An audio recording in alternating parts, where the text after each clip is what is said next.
دا د محرم میاشت ده. محرم دا د عربی د میاشتو اولنۍ میاشت ده، یعنی اسلامی کال چې دی د مسلمانانو کال دا د محرم نه شروع کی 1446 دا سن اوس شروع دی، دا 2-3 ورځې کې وو. دا هجری کال دی، دا د مسلمانانو کال، او محرم دا د اسلام په هغه میاشتو کې ده چې دا یو معزز او عزتمند میاشت ده. نبی کریم صلی الله علیه وسلم دا فرمایلی چې 4 میاشتې چې دي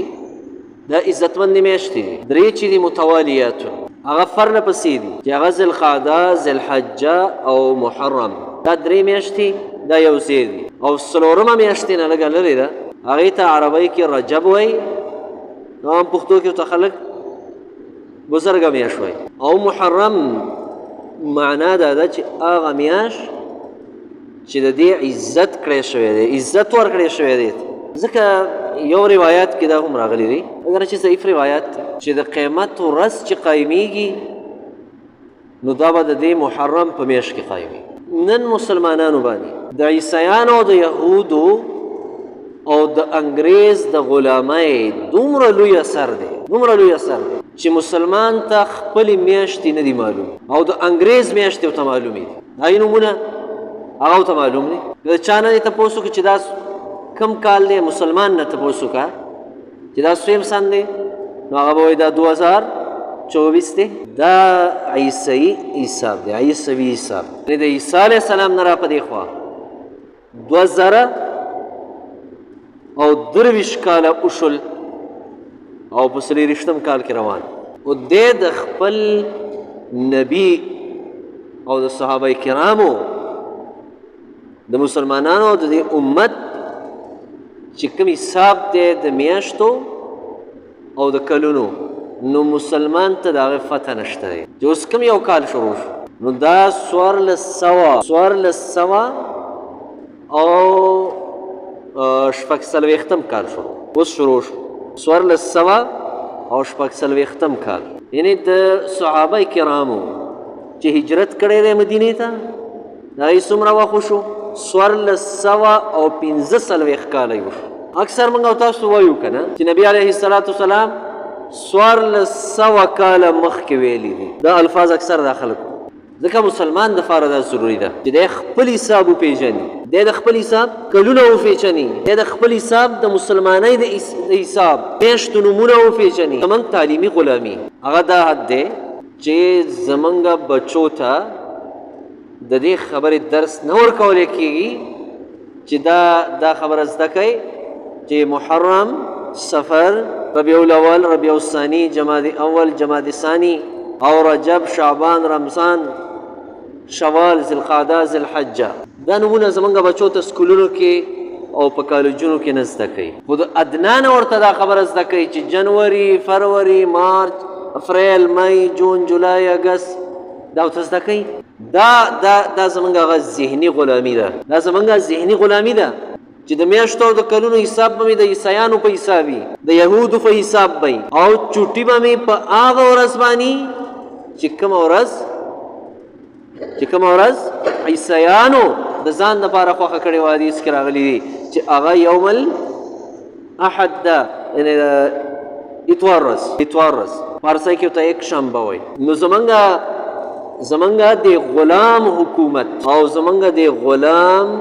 عوامو هغه ورځ د چوټۍ ختمه کړې کومه چې د مسلمانانو ورځ ده، هغه د نننۍ ورځ ده. الله قرآن کې ذکر کړی یوم الجمعه، او نبی کریم صلی الله علیه وسلم فرمایلی دي چې یهودو ته الله پاک ورځې ورکړې چې دې کې ځان له خوښه کوي. نو هغوی پکې څه خوښه کړه؟ هغوی پکې خوښه کړله د خالي ورځ، د هفتې ورځ، یعنې یوم السبت. عیسیانو ته ورځې ورکړې چې تاسو پکې ځان له ورځ خوښه کوي، نو هغوی خوښه کړله د اتوار ورځ، یوم الاحد چې ورته وایي. وهدانا الله الى الجمعه، الله پاک موږ ته هدایت وکړه د جمعې د ورځې چې ستاسو ورځ به کومه وي؟ دا به د جمعې ورځ، دا به ستاسو د بندګۍ ورځ، دا به ستاسو د عبادت ورځ، دا به ستاسو د عزت او د تعظیم ورځ. دې کې به ته غسل کوې، خپل ځان به صفا کوې، دې کې به خپلې جامې صفا کوې، دې کې به ښایسته خوشبو لګې، عطر به لګې، دې کې به د ماسپښین مونځ ته حاضري کې او خطبه به اوري د دې ورځې د عبادت به کې یعنې هغوی ته الله هغوی ځان له په خپله خوښې کړې ورځې هفته اتوار او موږ له الله خوښه کړله موږ ته الله د دې ورځې هدایت راکړه چې هغه د جمعې ورځ ده نو زما او ستا چې د اسلامي جمهوریه پاکستان ورته وایو اسلامي جمهوریه پاکستان زما او ستا دې غلامانو حکمرانانو څه وکړل هفته او اتوار یې د چوټۍ جوړ کړل هفته او اتوار په دې دواړو ورځو باندې چوټي او د دغه ورځ چې ده د جمعې ورځ هغه یې د حاضرۍ ورځ جوړه یعنې دا بالکل کلاو د انګریز غلامي ده صفا د انګریز غلامي ده څنګه چې نبي علیه السلام فرمایلي تاسو به یهودو او نصاراو پسې کېږئ قیامت ته نږدې د هغوی اتباع به شروع کوئ تر دې پورې چې نبي علیه السلام فرمایي حتی لو دخلوا جحر ضب لدخلتموه تر دې چې که یو انګریز د سمسارې سوړي ته ورنوځي که نه نو مسلمان به ورپسې ورنوځي چې دا انګریز خیر دی دا دلته به صحیح دا ځکه ورته ورنوځي او یو حدیث کې راغلی دی چې داسې تابعداري به یې کوئ چې حظو النعل بالنعل لکه دا فیزار چې په دې خاوره باندې کومه چاپ جوړ کي هغه بالکل د دې ستا د دې پیزار برابري د هغې هغه چاپ دقه رنګې به تاسو د دوی سره داسې ځان برابر کوئ چې هغوی څه کوي هغه به تم کوي سود هغوی کوي یهود چې دي هغوی سود کوي ځکه د هغوی په کتابونو کې دا خبره ده او هغوی دا وایي چې موږ ته په کتابونو کې دا لیکلی شوي دي چې په خپلو کې به یو بل سره سود نه کوئ یهودي به د یهودي سره سود نه کوي یهودي به یهودي له په سود باندې نه ورکوي مال نورو خلکو سره به سود کوئ ځکه د مدینې ټول خلک د یهودو په هغه وخت کې په سود کې قرضداري وو ځکه یې هغلته وخت تېر او د یهودو په مدینه کې څنګه چې نن یعنې 1445 سال بعد 1400 او 15 کاله وروستو منګه د دغه یهودو قرضداري وو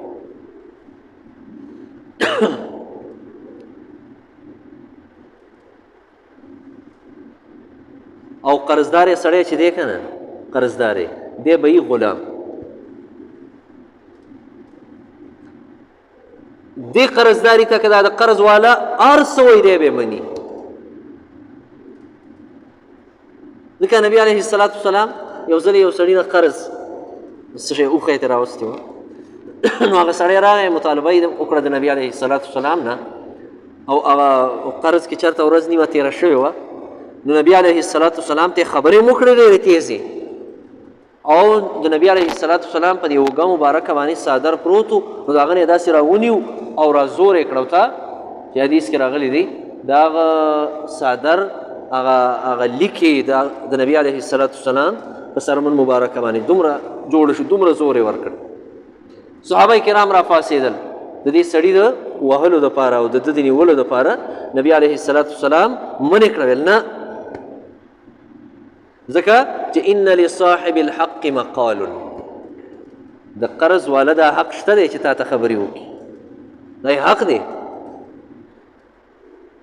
نو د IMF دا حق دی چې موږ او زموږ د حکمرانانو ته وایي چې په بجلۍ باندې ټیکس ولګوئ زیاتی یې کوي یو یونټ هغه 100 روپو ته به رسوئ ګیس باندې ټیکس ولګوئ په عوامو او د دوی په هسپتالونو هم ټیکس ولګوئ تعلیمي ادارو باندې هم ټیکس ولګوئ یعنې دې حده پورې یعنې زموږ هغه بې غیرتي دې حد ته ورسېده چې یو استاذ له مثال 15% باندې یو نوکر دپاره تنخوا زیاته کړه نو دی به 22% ټیکس ورکوي نو دا دې نوکر ګټه وکړه که تاوان یې وکړه ځکه تاسو ته ما دا ویل چې په ورځو کې هم او د کال په حساب کې هم موږ دغه خلکو پسې روان یو او دا د دنیا ډېر بې وقوف خلک دي انګریز دي دا څوک وایي چې انګریز هوښیار دی انګریز کې د هوښیارتیا څه دي الله ته په قرآن کې ویلي دي چې دا قوم لا یعقلون، دا هغه قوم دی چې عقل پکې نشته او ته یې خیر دی. الله ته ویلي دي چې دا هغه قوم دی چې لا یشعرون، شعور هم پکې نشته، ته وایې نه دا خیر دی. الله رب العالمین ته دا فرمایلی دی چې دا هغه قوم دی چې لا یعلمون، دوی سره پوهه نشته، دوی سره علم نشته دی، او ته وایې نه انګریز قابل دی. نبی کریم صلی الله علیه وسلم دا فرمایلی دی چې د ټولو نه هوښیار په انسانانو کې دا مسلمان دی، دا مؤمن دی. نبی کریم صلی الله علیه وسلم فرمایي اتقي فراسة المؤمن فإنه ينصر بنور الله. د مؤمن د هوښیارتیا نه ځان ساته، هغه سره د الله نور دی، هغه چې سړي ته ګوري د الله په نور ورته ګوري، او دا نور دا د کافر سره نشته، دا صرف د مؤمن سره دی. ځکه عزتمندونو تاسو ته مې دا ویل چې دا میاشت چې دا کومه اوس دا د محرم میاشت دا زموږ او ستاسو لپاره ډېره د عزت میاشت ده. د جمعې ورځ زموږ او ستاسو د عزت ورځ ده. زما لپاره جنوري او فروری او مارچ او اپریل دا د عزت میاشتې نه دي، دغه زما میاشتې نه دي، دغه د انګریز میاشتې دي، دغه د عیسایانو میاشتې دي. دغه سن 2024 2024 کال دا د انګریزانو د حساب کال دی، دا د عیسایانو او د یهودو د حساب کال دی. زما او ستا د حساب کال کم یو دی؟ 1440 کال زما او ستا شروع دی. دا حساب د زده کولو دی، دا خبره د زده کولو ده چې دا اوس میاشت د دې څه نوم دی. د دې اوسنۍ میاشتې نوم جولای نه ده، د دې اوسنۍ میاشتې نوم دی محرم. محرم دا ذهني غلامي وګرځوئ. عربي زما استاد سکولونو نه ختمه کړه چې هغه زما استاد قرآن زبان دی، هغه د جنت والو زبان دی. هر مسلمان دې پسې دی چې یاره ما انګریزي ډېره ویلې، دا زما د ترقۍ راز دی چې انګریزي ډېره وایه، انګریزي الفاظ وایه، نو خلکو ته به هوښیار ډېر ښکاري. چېرته م یو قوم د بل قوم په ژبه کې ترقي نه ده کړې. موږ د ترقۍ نه فاتیم په دې وجه یو چې خپله ژبه م پرېښې ده او په پردۍ ژبه پسې شوي یو. عدالت ته چې لاړ شو نو جج صاحب راته په انګریزۍ کې هغه دغه لیکلی، هغه فیصله یاده، نو زه په انګریزۍ څه پوهېږم چې تا ما ته په انګریزۍ کې لیکلی. دا چې چاینا او دې ملکونو ترقي کړې، هغوی په خپله ژبه باندې کړې ده. هلته په انګریزۍ پابندي ده په چاینا کې، نشي کولی هلته په انګریزۍ کې.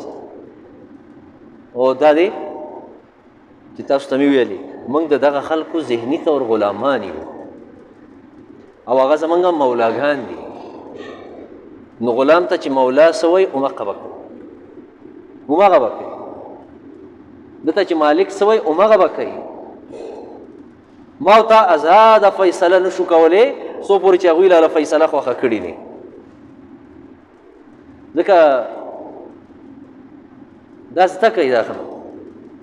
دا د خپلو بچو ته هم زده کوي. دا به دې کتابونو کې شته که نه چې زما د اسلامي کال د میاشتو څه نومونه دي، دا زده کوي. تا ته به د قیامت په ورځ باندې عملنامه په کومه ژبه کې؟ انګریزۍ کې وایي که نه؟ که نه هندۍ او چاینیزه کې وایي؟ تا ته به د قیامت په ورځ ستا عملنامه چې درکولی شي دا به په عربۍ کې. په دې فخر پکار دی چې زما نبي دا عربي و، زما قرآن دا عربي دی، د جنت والو ژبه دا به عربي وي. ځکه نبي علیه السلام فرمایي عربو سره محبت وکئ زما د وجې نه، د قرآن د وجې نه. د دې میاشتې عزت تا دی چې د محرم دې میاشتې له الله ډېر د پخوا نه عزت ورکړی. یوم خلق السماوات والارض، الله سوره توبه کې فرمایلی د هغې ورځې نه دا میاشت عزتمنده ده چې کله نه الله اسمانونه او ځمکې پیدا کړي. دا د دې وخت نه نه ده عزتمنده شوې دا میاشت چې کنې په کربلا کې اهل بیت د نبي علیه السلام نوصیه وکړه، وصي د هغوی سره هغلته ظلم وشو کربلا کې هغوی شهیدان کړی شو په دې میاشت کې نو ځکه دا میاشت عزتمند ده داسې نه ده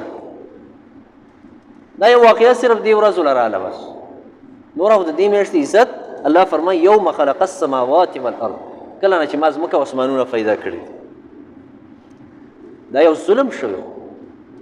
په کربلا کې ظلم شوی او دا د دنیا ډېر لوی ظلم و چې په هغه ظلم کې اهل بیت د الله د نبي د کور خلک هغه شهیدان کړي حالانکه نبی علیه السلام فرمایلی زه ستاسو نه ځمه او تاسو کې زه 3 څیزونه پرېږدم یو تاسو کې پرېږدمه قرآن دویم تاسو کې پرېږدمه و سنتي خپل سنت حدیث دریم تاسو کې پرېږدمه و اهل بیتي خپل اهل بیت درته پرېږدمه او نبی کریم صلی الله علیه وسلم فرمایلی چې اتقوا الله د الله نه ویریږئ زما اهل بیت مبارک الله نه ویریږئ او نبی علیه السلام فرمایلی دي حسن او حسین دا دواړه چې دي دا به د جنت د ځوانانو سردارانی نبی علیه السلام فرمایلی دا زما کشمالی دي د بویولو نبی کریم صلی الله علیه وسلم دومره زیات محبت د خپلو نفسو سره چې یو ځلې د الله نبی دغه رنګې خطبه فرمایله تقریر یې کو او دواړه را روانو دا نوسي ماشومان راننواته او دا یو پکې راولوېده نبی علیه السلام د منبر نه کوز شو او په منډه ورغی او زر یې غیږ کې راونیو او ریوړو ځان سره یې په منبر باندې کړي او نبی کریم صلی الله علیه وسلم فرمایلی د چا چې د دې دواړو سره محبت وي د دوی ما سره محبت دی او د چا چې د دې دواړو سره بغض او کینه وي د دوی ما سره بغض او کینه د دغه خلکو سره ظلم وشو په کربلا کې هغوی ماشومان شهیدان کړي شو خو هغوی ظلم ته سر نه دی ښکته کړي ظالم ته سر ښکته نه که سر یې کټ که سر یې ورکه خپل بچي ورکړل او د ظالم هغه ظلم ته سر ټیټ نه که ځکه د مؤمن سر کټ کېږي خو ښکته کېږي نه مؤمن دی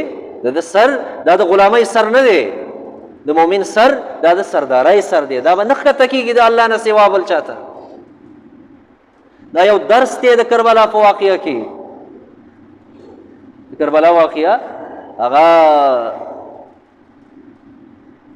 د خپل ځان د وهلو نوم نه دی چې په پړو او په دغه باندې ځانونه وهه او دا موږ د هغوی سره تعزیت کوو د هغه خلکو سره دا تعزیت نه دی پخوا خو چړې چاکوانو نو اوس خو بهتر دا دی چې ټوپک یې ځان پسې راوالی ظالمان چې تعزیت کوئ او په چړو ځان وهئ نو د تورو او د چړو وخت خو تېر شوی دی اوس خو د ګولو وخت دی بیا خو سم تعزیت وکړئ که نه ځکه دې میاشت کې خلکو ډېر لوی بدعت جوړ کړي دي دا شربتونه جوړول او دا خیراتونه کول او دا د اسلام بالکل خلاف دي دا په اسلام کې نشته دی سي نبی علیه السلام فرمایلی چې زمونږ په دین کې د ځان نه څه جوړ کړل دا رد دي دا مردود دي د دې ثواب نشته دی د کربلا د واقعې نه درس د اخیستو دی درس او هغه درس چې کوم تېنه د حماس مجاهدینو اخیستی دی هغه دا دی چې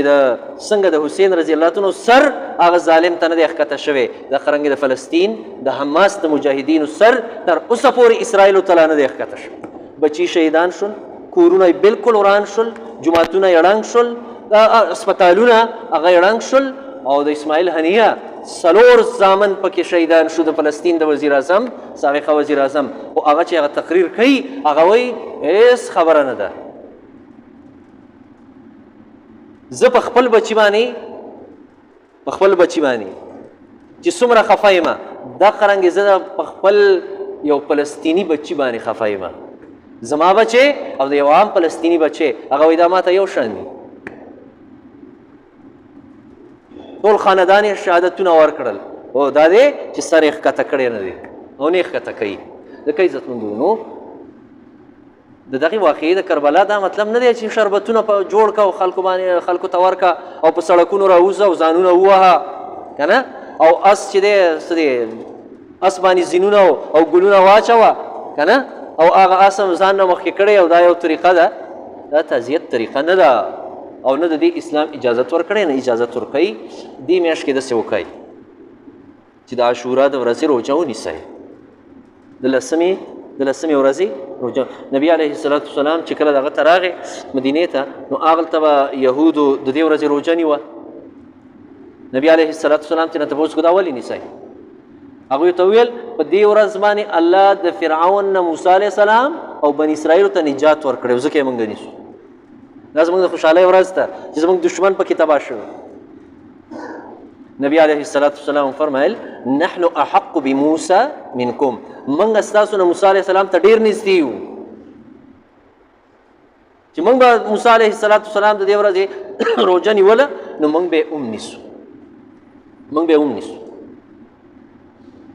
او زما امت دې دا روژه ونیسي او نبی علیه الصلاة والسلام نه چا تپوس وکړه چې د فرض مونځ نفس د ټول نه بهترین نفلي مونځ کوم یو دی نبی علیه الصلاة والسلام ته فرمایل د اخري شپې مونځ په نفلو کې د ټول نه بهترین مونځ د اخري شپې مونځ دی او بیا ترې نه تپوس وکړه چې په روژو کې د فرض و نفس بهترین نفلي روژه کومه یو ده نبی علیه الصلاة والسلام ته فرمایل یوم عاشورا د محرم د لسمه ورځ چې د دې روژه او نبی علیه الصلاة والسلام فرمایل که چېرې زه روان کال الله ژوندی وساتلم نو زه به ورسره یوه روژه بله یو ځای کومه د یهودو د مخالفت لپاره چې هغوی دا یوه روژه نیسي زه به ورسره یا نهمه نیسمه او یا به ورسره یولسمه نیسم او هغه کال ته نبی علیه الصلاة والسلام پاتې نه شو زموږ او ستاسو لپاره دا یو درس دی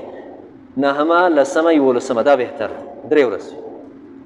دې پسې بیا نهمه او لسمه یا لسمه او یولسمه یعنې دوه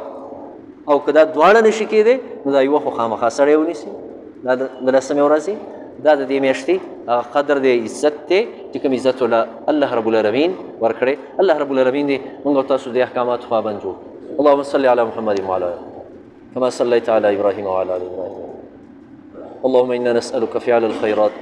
وترك المنكرات وحب المساكين وإذا أردت بقوم فتنة فاقبضنا إليك غير مفتونين اللهم إنا نسألك الخير كله عاجله وآجله وما نعلم به وما لا نعلم به یا الله ته زموږ راضي شي ګناهونه معاف کړي یا الله ټول مړي د اهل اسلام وبخي جنت الفردوس ولا ورکړي یا الله څومره بیماران دي ټولو له صحت کامله عاجله ورکړي یا الله څومره پریشانه مسلمانان دي یا الله د پریشانو نه راوباسي یا الله چاته معاشي پریشانۍ دي د معاشي پریشانو نه راوباسي چاته جسمانی پریشانۍ دي چاته د اولاد پریشانۍ دي یا الله دې ټولو پریشانو نه نجات ورکړي او یا الله رب العالمین زموږ په دې ملک باندې د امن د عدل او د انصاف او د خوشحالۍ فیصلې راولېږي یا الله بدامني د دې ملک نه ختمه کړي او څوک چې بدامني دلته راولي او بدامني خوښوي دلته قتل و غارت راولي او قتل و غارت خوښوي او دا پښتانه وجني او د پښتنو وینې د خپلو ډالرو دپاره تویوي یا الله د دوی د وینې په خپلو کورونو کې وبویوي یا الله دوی په خپل اولاد باندې غمجن کړي دوی په خپلو وروڼو باندې غمجن کړي او یا الله غمونه د دوی په کور کې راولي ځکه چې د یو مسلمان او د پښتون بچی وجني د هغه په کور کې غم راولي نو یا الله ته ډېر قادر ذاتې ته د دوی په کورونو کې غمونه راولي او یا الله رب العالمین د ټولو پښتنو حفاظت وکړي د پښتنو د علاقو حفاظت وکړي دا کوم د افریشن خبرې چې کوي دا عزم استحکام نه دی دا عزم ډالر دی دا عزم معدنیات دی دا عزم فساد دی دا عدم استحکام دی یا الله د دوی دا منصوبه یا الله دا ته شنډه کړي دا منصوبې یا الله په دوی باندې استعمال کړي او یا الله منګه او دې مسلمانانو پښتنو له دې نه نجات راکړي وصلی الله تعالی